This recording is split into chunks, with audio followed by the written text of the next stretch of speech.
The Supreme Court just lit a new Epstein bombshell, and Donald Trump should be very, very nervous. As if he wasn't already. Welcome to Occupy Democrats. I'm David Reddish. Again, coming to you from Palm Springs. I promise I'll be back in the studio later today. On to our story.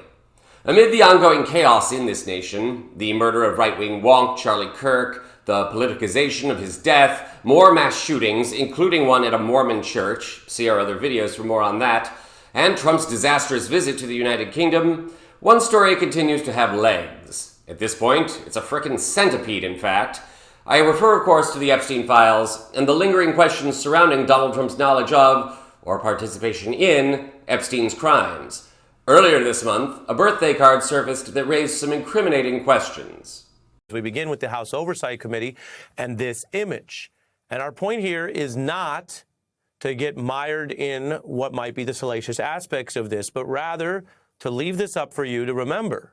If nothing else, Donald Trump and his allies repeatedly publicly denied that what you see with your own eyes here exists.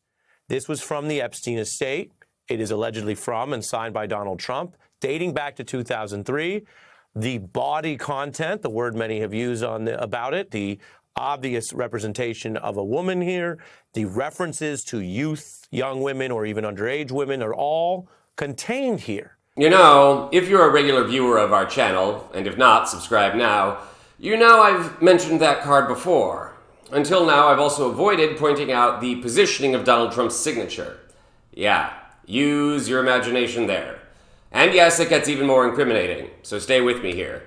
Trump continues to deny writing the card, and FBI Director Kash Patel has vowed to figure out where it came from. We'll see how that goes for him. And then, late last week, this happened. U.S. House Democrats have released a new batch of documents related to Jeffrey Epstein, and it features some big names. Elon Musk, Peter Thiel, and Steve Bannon are all named in copies of Epstein's daily schedules released on Friday by Democrats on the House Oversight Committee.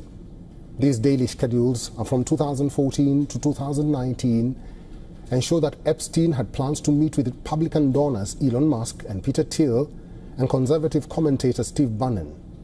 The schedules make reference to Musk possibly flying to an island in 2014 and Thiel and Bannon apparently dining with Epstein as recently as 2017 and 2019.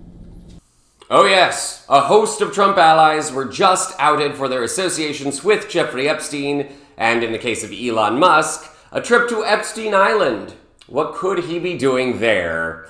Let's move on. The renewed interest in the Epstein files, the cooperation of the Epstein estate with the House Oversight Committee, much to the frustration of House Speaker Mike Tani Johnson, of course, who still resists the release of all the Epstein files, all the new scrutiny has placed renewed pressure on Donald Trump and Tani Johnson alike to allow for transparency vis-a-vis his own Epstein associations.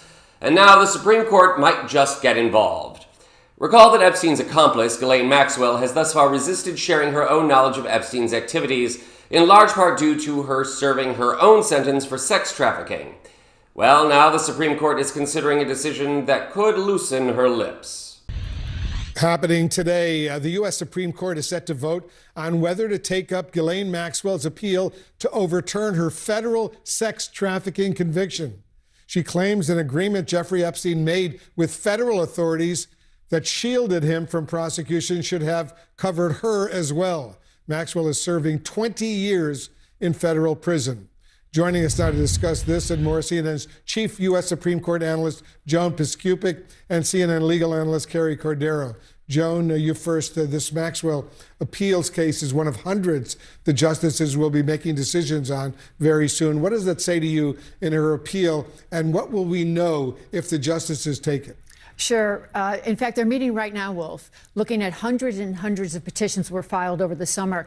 And when I say that they're reviewing them, I'm using the word reviewing actually quite loosely because they get so many that they only actually discuss around their conference table a handful. So we're not sure whether they're going to just dismiss her appeal out of hand the way they do for the vast majority of them, or whether they'll grant it. And just to remind viewers of what it involves, the non-prosecution agreement will test whether it applies to just the Florida district where Jeffrey Epstein was at the time, or all of the country because Ghislaine Maxwell was actually prosecuted in New York.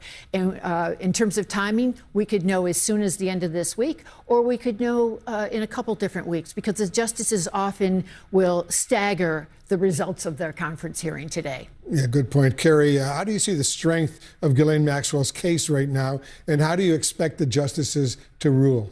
You know, she has a non-frivolous argument when it comes to her claim that the non-prosecution agreement should have covered her.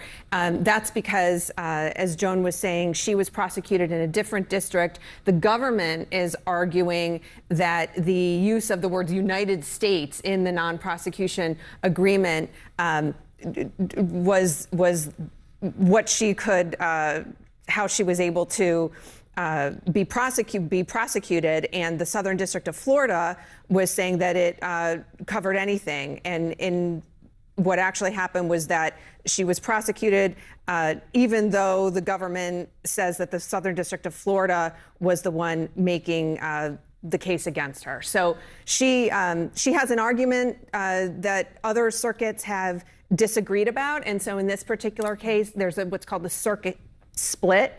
And so it's possible that the court will take it up, but there are some unusual circumstances about her particular case in the fact that she wasn't actually a party to the agreement herself.